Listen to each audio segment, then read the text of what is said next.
I'm Dr. Tesh. And I'm Dr. Erasha. And we're sisters and GPs, and today we're going to talk about a really important topic called pill shaming. It's something that you might well have been partaking in without realising. If people can be pill shaming themselves without realising as well. That is very true, yeah.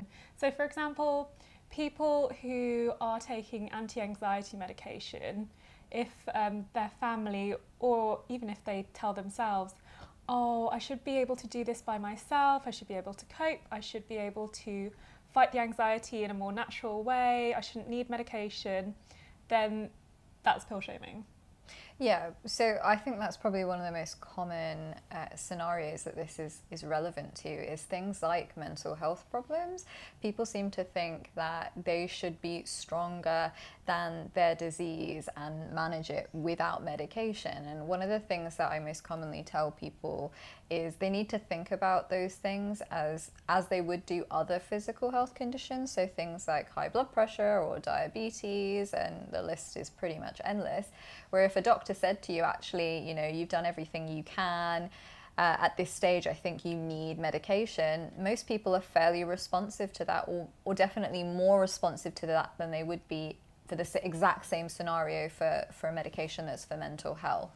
Yeah, I'm not a massive fan of prescribing, even though I am a doctor. I would much rather not prescribe my patients any pills and have them be able to overcome their illnesses in a more natural way, even though it might be more effort for them. So if there's any way around it, I'll avoid prescribing, and that goes not just for mental health, but also things like blood pressure and cholesterol.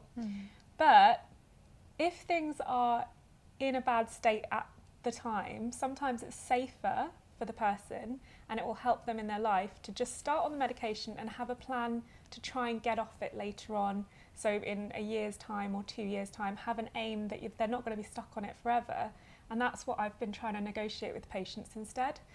I think I've got a really good example for this. Okay. So if you think about somebody who is having an asthma attack or is having really poorly controlled asthma, you would never just say to them, okay, go away and try and get rid of dust in the atmosphere, avoid pets, because those are all things you can do and hopefully your asthma will get better.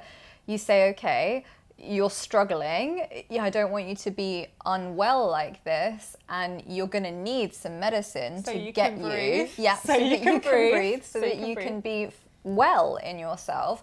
And once you're at that stage, then maybe it's time to add the other parts to it as well, or even in conjunction, doing that throughout. But you wouldn't necessarily say, go away and just do the things that you can do, and let's hope that that is enough.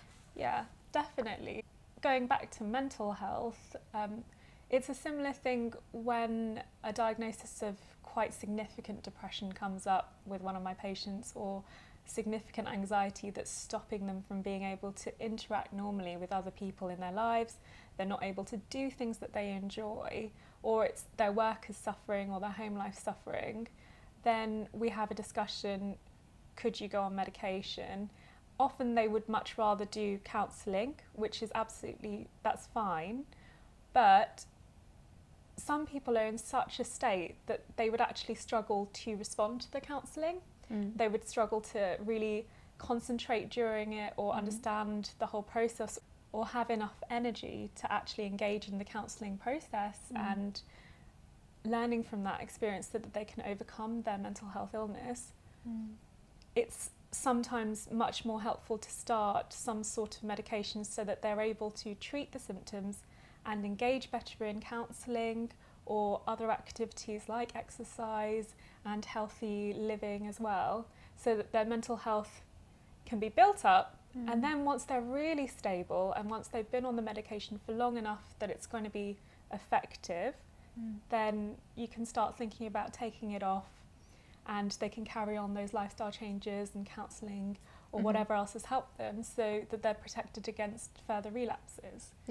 You and other people around you shouldn't feel ashamed to take the step of taking medication, and also that maybe people who are, if you've got a family member who has confided in you that they are going to take medication for something, to think twice before you maybe suggest to them things like staying off medication and trying it in the natural way at first, because usually there is a really good reason why that particular person and their doctor have decided on that treatment course. So it's just making sure you kind of are aware of that and aware of the fact that there probably is a good reason. Yeah, something that I see a lot that makes me uncomfortable is if we're in a group of friends and someone says, oh, I've started taking medication for this, and then someone else says, oh, I think you should do yoga or meditate, and it's almost a bit like, ooh. I think it's the context, isn't it? If somebody says to you, I'm going to take this medicine, your immediate reaction should maybe not be to say, oh, why don't you try this instead? Because actually the suggestion of yoga is great. That's not a bad thing. But to respond to somebody who's as say confiding in you about something that they might consider quite personal in starting a medicine, to maybe be more supportive of that, or find a different moment to think about advising them on, or perhaps other things that they could try as well. Yeah. It's quite a vulnerable thing when you are on a medication, because we all feel like as humans we should be strong and resilient, and it's difficult to think sometimes that our body or our minds require a little bit of help in order to get over certain illnesses or conditions. And so you're already in a bit of a vulnerable place, a bit of a sensitive place, and then if someone suggests to you that, oh, you should be able to do this by doing something else, then it can really dig, actually, and it can really have the opposite effect. You're trying to help that person by making a helpful suggestion, but actually you're kind of hurting them a little bit at the same time. So it's worth thinking about if you're faced with that situation, and increasingly lots of us are faced with that situation. Okay. Is there anything else you wanted to say about it? Don't think so. Pills, pills, pills, pills, pills, pills, pills, pills.